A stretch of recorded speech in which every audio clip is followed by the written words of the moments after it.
Assalamualaikum warahmatullahi wabarakatuh dan selamat sejahtera kepada semua pelajar. Hari ini cikgu akan sambung pada topik seterusnya iaitu gambar rajah jasad bebas ataupun dalam bahasa Inggeris disebut Free Body Diagram FBD. Okey, topik ini boleh rujuk buku teks muka surat 8. Sebelum tu, kita tengok dulu apa yang dimaksudkan dengan gambar rajah jasad bebas. Okey, gambar rajah jasad bebas ni bermaksud gambar rajah yang menunjukkan semua daya yang bertindak ke atas objek itu sahaja. Okey, kita tengok contoh satu. Okey, ini adalah gambar rajah jasad bebas bagi senaskah buku di atas meja. Okey, ada dua daya yang bertindak ke atas buku tersebut. Yang pertama adalah daya yang bertindak ke atas iaitu R. Okey, daya R ni adalah daya normal. Daya normal, simbolnya R ataupun tindak balas normal daripada meja. Daya normal ni bermaksud daya yang bertindak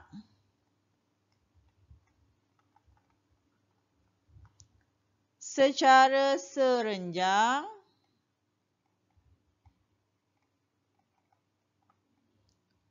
dengan permukaan objek.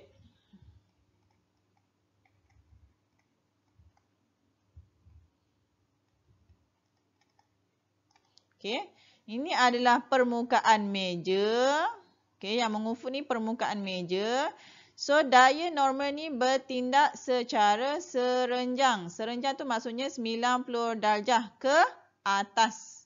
Dia mesti ke atas permukaan. So, kita labelkan sebagai R. Okey, daya normal. Apa-apa objek yang attach pada permukaan akan ada daya normal ni. Okey. Dan daya yang kedua ialah berat. W, berat. Setiap objek mempunyai berat. Berat ni adalah berat ni awak dah belajar tahun lepas, tingkatan 4. Apa maksud dia? Daya graviti yang bertindak ke atas objek. Itu berat. Dan berat ni sentiasa ke bawah. Maksudnya dia ke arah pusat bumi. So, ini adalah dua daya yang bertindak ke atas buku yang berada di permukaan ataupun di atas meja. Okay, seterusnya kita tengok contoh 2. Contoh 2 ni menunjukkan gambar rajah jasad bebas bagi sebuah beg di atas satah condong. Okey, ni permukaan satah condong. Ni permukaan satah condong. Okey. Beg ni pun dalam keadaan condong. Okey. Dalam keadaan begini, ada 3 daya bertindak pada beg tersebut. Okey. Yang pertama adalah daya normal ataupun tindak balas normal dari permukaan satah condong. Okey, ni adalah permukaan satah condong. Okey, daya tersebut bertindak secara serenjang dengan permukaan. Okey, so dia ke atas lah. Dia daya tu sentiasa ke atas, bertindak secara serenjang dengan permukaan satah condong. Kita labelkan sebagai R. Okey, daya normal. Dan ada satu lagi permukaan yang beg ni attach iaitu penahan. Okey, ni penahan. Okey, ini adalah permukaan penahan. So, akan ada juga daya normal tapi di sini tak labelkan R lah sebab nanti sama dengan yang atas dan boleh menyebabkan kekeliruan. Jadi dia labelkan dengan huruf lain iaitu N. Okay, N ni juga adalah tindak balas normal, daya normal daripada permukaan penahan ni. Okay, attach 90 darjah. Okay, daya ni bertindak 90 darjah ke atas daripada permukaan penahan. Dan satu lagi daya yang wajib ada pada setiap objek yang ke bawah. Daya yang ke bawah iaitu berat. Okay, berat ni ingat dayanya sentiasa ke bawah, ke arah pusat bumi. Okey, seterusnya contoh yang ketiga. Gambar rajah jasad bebas bagi trailer yang bergerak. Kau tengok gambar rajah ni macam pegung kan. Tapi bayangkanlah trailer ni sedang bergerak dan ini arah gerakan dia ke kanan. Okey, dan kalau tengok lori ni dia attach pada permukaan jalan kita letak jalan lah. Okey, attach pada permukaan jalan. So akan ada arc tindak balas normal ataupun daya normal. Okey.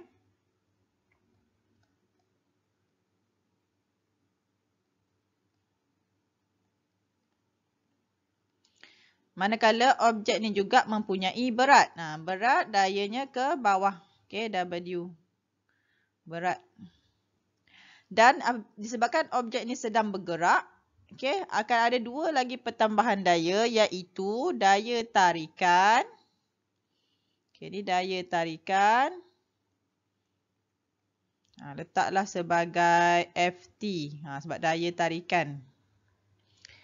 Dan daya geseran. Okey, daya geseran antara trailer dengan permukaan jalan ni. Okey, kita boleh letak sebagai FR, frictional force, daya geseran. Daya geseran ni sentiasa bertentangan dengan arah gerakan objek. Kalau arah gerakan objek ke kanan, jadi arah daya geseran ke kiri. Sentiasa bertentangan dengan arah gerakan objek. Okey, seterusnya untuk contoh yang terakhir iaitu contoh 4. Okey, ini adalah gambar rajah jasad bebas bagi roket yang bergerak. Okey, roket yang bergerak. Okey, roket ini bergerak ke atas. Okey, ini arah gerakan dia. Bergerak ke atas disebabkan oleh tujahan daripada enjin roket. Daripada sini. So, ini yang menolak roket tu naik ke atas. Okey, so dia ada 3 daya yang bertindak pada roket yang sedang bergerak ke atas. Iaitu yang pertama. Okey, ini yang pertama. Ini adalah daya yang pertama iaitu daya tujahan. FT lah kita letak.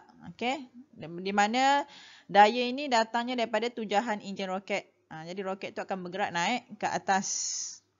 Okey, daya yang kedua, macam biasalah disebabkan ini adalah objek, so dia mesti ada W. Dan W ni sentiasa ke bawah. Okey, dan yang ketiga adalah, walaupun dia tak attach pada permukaan, tapi dia bergerak di dalam udara. Maksudnya dia ada rintangan udara. So, dia ada rintangan udara ni sentiasa bertentangan dengan arah gerakan objek.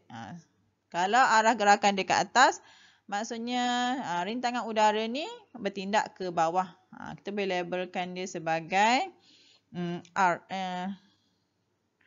FR. Okey, boleh labelkan sebagai R untuk rintangan udara. Okey, ini adalah 3 daya yang bertindak pada roket yang sedang bergerak. Okey, kita pergi kepada topik seterusnya. Muka surat 9 buku teks. Okay, kita tengok tajuk daya paduan bagi objek mengikut keadaan gerakan. Okay, gerakan ni terbahagi kepada 3. Okay, yang pertama, objek dalam keadaan pegun. Yang kedua, objek bergerak dengan hal laju seragam. Dan yang ketiga, objek bergerak dengan pecutan seragam. Okey, kita pergi kepada gerakan yang pertama iaitu objek dalam keadaan pegun. Okey, di sini ada satu gambar rajah, sebuah kereta dalam keadaan pegun. Bila pegun maksudnya kereta ni dia tidak bergerak. Okey, tidak bergerak. Okey, ada 2 daya bertindak. Okey, ini adalah free body diagram. Gambar rajah jasad bebas, sebuah kereta yang dalam keadaan pegun. Ada 2 daya bertindak. Okey, yang ni boleh tally dengan buku di atas meja tadi. Okey, ada 2 daya yang bertindak iaitu R. R ni disebabkan kereta ni dia attach pada permukaan jalan. Jadi ada satu daya ke atas yang berserenjang iaitu R lah. R ni adalah daya normal. Sebab kereta ni dia attach pada permukaan jalan. bersentuhan dengan permukaan jalan. Okey, kemudian yang kedua, disebabkan ia adalah sebuah objek, jadi dia mesti ada berat. Berat ni sentiasa, dayanya sentiasa ke bawah. Jadi untuk objek yang dalam keadaan pegun, hanya ada dua daya sahaja bertindak. Okey. Kemudian untuk objek yang dalam keadaan pegun, halajunya adalah sifar.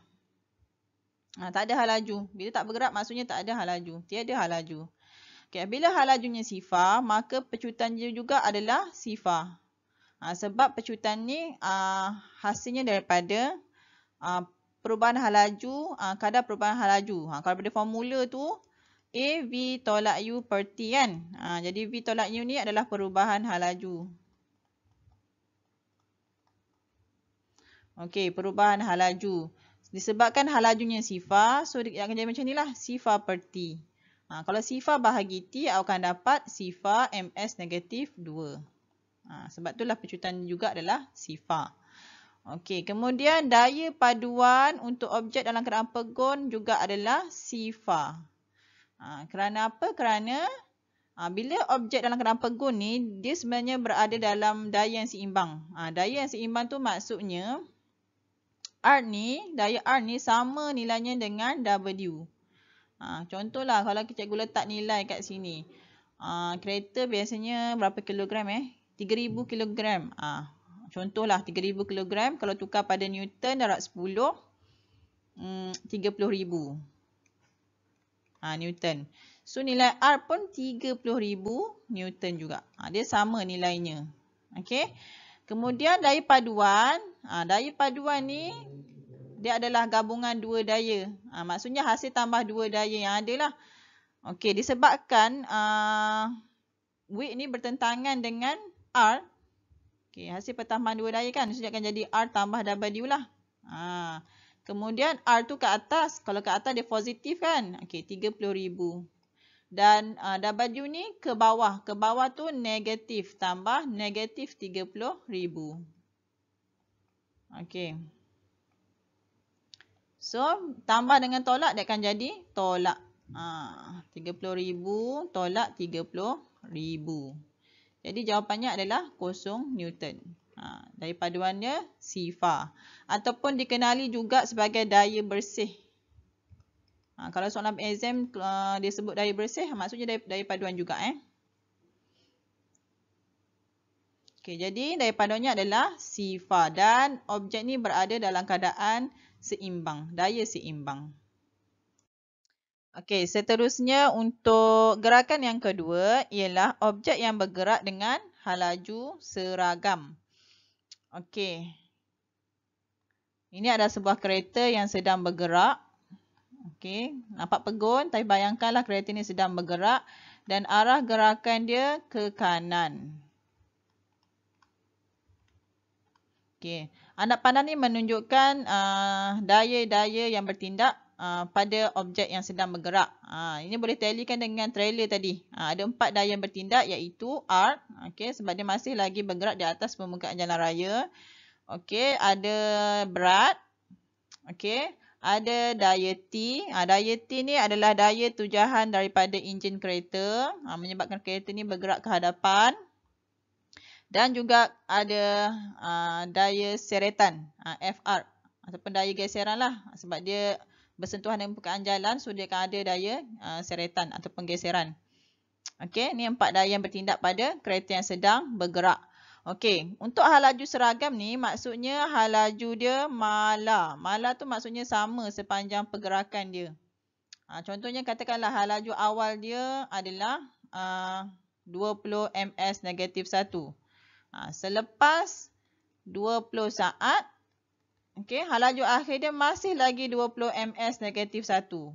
Tak bertambah dan tidak juga berkurang. Maksudnya tidak berubah. Okey.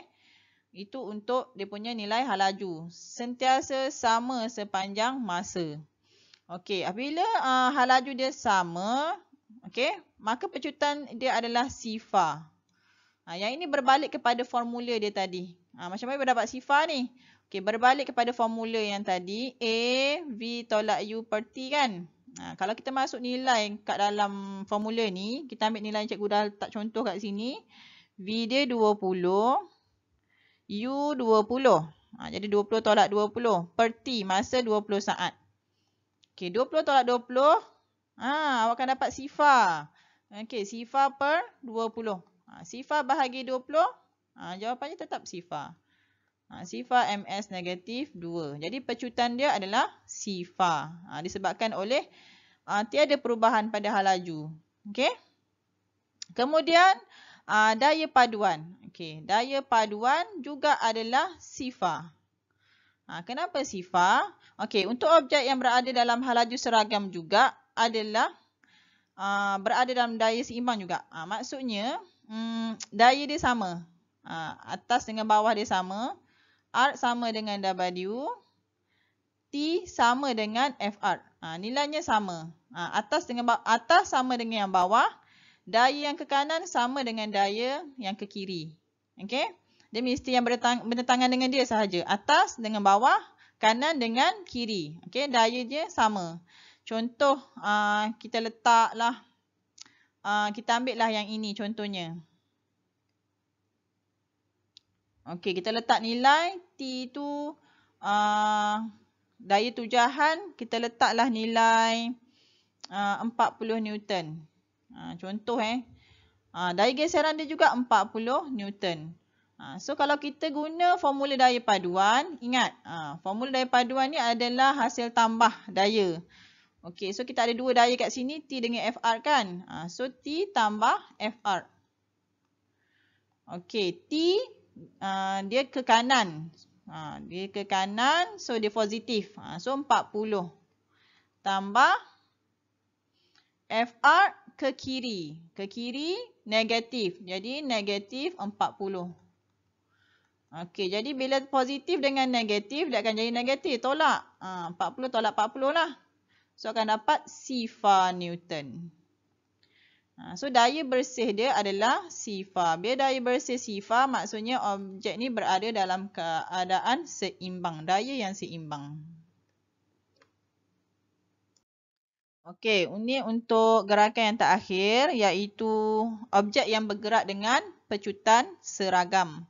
Okey, masih lagi gambar rajang yang sama, cuma bezanya adalah objek ni memecut. Kereta ni memecut. Tengok betapa laju dia memecut, nampak background dia tu pokok. Dah kabur dah. Menunjukkan yang kereta ni sedang memecut. Okey. Bila objek ni bergerak, maksudnya masih ada lagi 4 daya yang bertindak kepada objek ini, iaitu daya normal sebab dia masih lagi bergerak di permukaan jalan. Okey, berat. Okey, daya tujahan daripada enjin dan juga daya geseran dengan jalan lah, dengan permukaan jalan. Okey, untuk pecutan seragam, okey, hal lajunya semakin bertambah. Okay, hal laju semakin bertambah. Contoh cikgu bagi, hal laju awal dia bermula dengan 10 ms negatif 1. Okay, selepas 20 saat, okay, 20 saat, kereta ni bergerak, meningkat. Hal laju ni semakin bertambah, maksudnya meningkatlah hal lajunya. Cikgu letaklah 30 ms negatif 1. Selepas 30 saat, hal lajunya berubah menjadi 30 ms negatif 1. Kalau nampak kat sini, dia semakin bertambah. Daripada 10, dia meningkat kepada 30 hal laju dia. Okay? Kemudian, kita tengok pada pecutan. Pecutan dia tidak lagi bersamaan dengan sifar. So, maksudnya ada nilai lah. So, kalau kita kira contoh yang cikgu bagi ni, masukkan dalam formula AV tolak U per T. Okay, V tadi apa? 30. Okay, 30 tolak U 10 per masa dia 20. Okay, 30 tolak 10, 20 per T 20 akan dapat 1 ms negatif 2. So, nilai pecutan dia adalah 1. So, bukan lagi sifar. Kemudian, daya paduan. Daya paduan ni pun sama. Bukan lagi bersamaan dengan sifar. Maksudnya, ada nilai.